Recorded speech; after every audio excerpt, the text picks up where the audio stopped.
Kalau dengar nama negara Amerika Serikat, pasti lo berpikir ini negara adidaya, polisi dunia, tukang ikut campur urusan negara lain.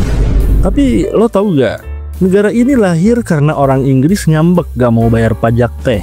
Kok bisa orang Inggris bang? Ya karena orang asli Amerika udah kena usir sama kolonialisme Inggris. Ya lu tau lah, orang Amerika Serikat itu multi etnis, gak benar-benar asli pertama kali di sana. Karena yang asli yang ada badaknya. Yang asli ya suku Indian yang kebanyakan sekarang mereka berada di Meksiko dan negara-negara Latin lainnya.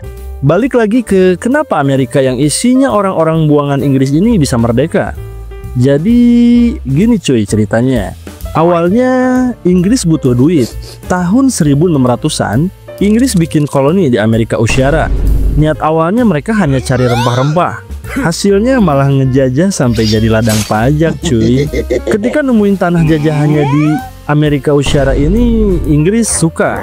Mereka kayak bilang, wah bagus nih, tanahnya luas, hasilnya banyak cuy. Terus bilang ke orang-orang di sana, tapi bayar pajak ya. Ya lu bayangin, mana udah dijajah wilayahnya, disuruh bayar pajak pula.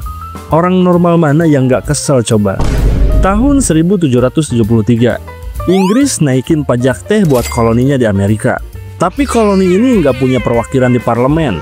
Mereka bilang, no taxation without representation, atau tidak ada pajak tanpa perwakilan. Terus mereka protes, dan lo tahu apa yang mereka lakuin? Mereka nyamar jadi orang Indian, terus ngelempar peti-peti teh ke laut.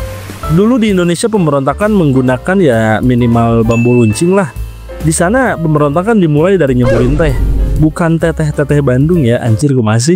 Oke lanjut, pada tahun 1775 Perang Revolusi dimulai. Koloni Amerika dipimpin George Washington lawan tentara Inggris. Inggris pikir, lah masa rakyat sendiri ngelawan?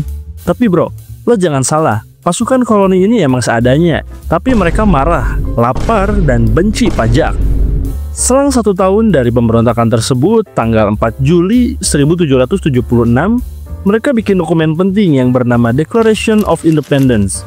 Dokumen ini ditandatangani oleh tokoh-tokoh legendaris kayak Thomas Jefferson, Benjamin Franklin, John Adams, John Cena, John Wick, John IQ7. Akhirnya tahun 1783 Inggris resmi ngakuin kemerdekaan Amerika lewat perjanjian Paris. Negara baru lahir dan langsung berkembang. Gak sampai 100 tahun mereka udah punya presiden, konstitusi, dan tentu saja Hollywood. Dari lempar teh jadi negara superpower, lo pikir hidup lo gak penting, gak berguna, be aja. Coba ente tanya aja ke Teh Celup. Berkat dia, negara yang dulunya dijajah abis-abisan bisa jadi negara yang menjajah abis-abisan hari ini. Hehe. Kalau aja dulu di Indonesia yang diprotes adalah pajak cilok, mungkin sejarah Indonesia bakal berbeda ya cuy. Gimana pendapat antum-antum semua? Masih mau menganggap hal-hal kecil kayak misal neken tombol subscribe gak penting, gak berguna? Ini bukan tentang subscribe ya, tapi tentang ayo kita buat negara superpower dengan diawali dengan mensubscribe channel ini. What the fuck? Dah gitu aja, bye. Bye.